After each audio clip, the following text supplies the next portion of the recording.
ঘুঘু পাখির বাসা। ঘুঘু পাখিটি দেখতে খুবই চমৎকার। দুটি ঘুঘু পাখি মিলে একটি বাচ্চা ফুটানোর জন্য কতই চেষ্টা করতেছে। মা বাপ কত কৌশলে ডিমগুলো ফুটানোর জন্য একে অপরে তাও দিচ্ছে। এইসব ভিডিও আমরা আপনাদের জন্যই ছেড়ে থাকি। এইসব ভিডিওগুলো ভালো লাগলে আপনারা অবশ্যই চ্যানেলের সাথে থাকবেন। দেখেন ঘুঘু পাখিটি একে অপরে কীভাবে সুন্দর করে ডিমটিকে তাও দিচ্ছে। আস্তে আস্তে ছানা বাচ্চাটি ফুটে উঠবে। এইসব ভিডিও পেতে হলে চ্যানেল অবশ্যই সাবস্ক্রাইব করে সাথে থাকবেন, যাতে আপনার এই চ্যানেলটি শুধু আপনাদের জন্য।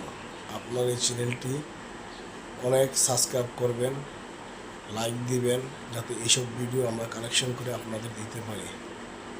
ধন্যবাদ। খোদা হাফেজ।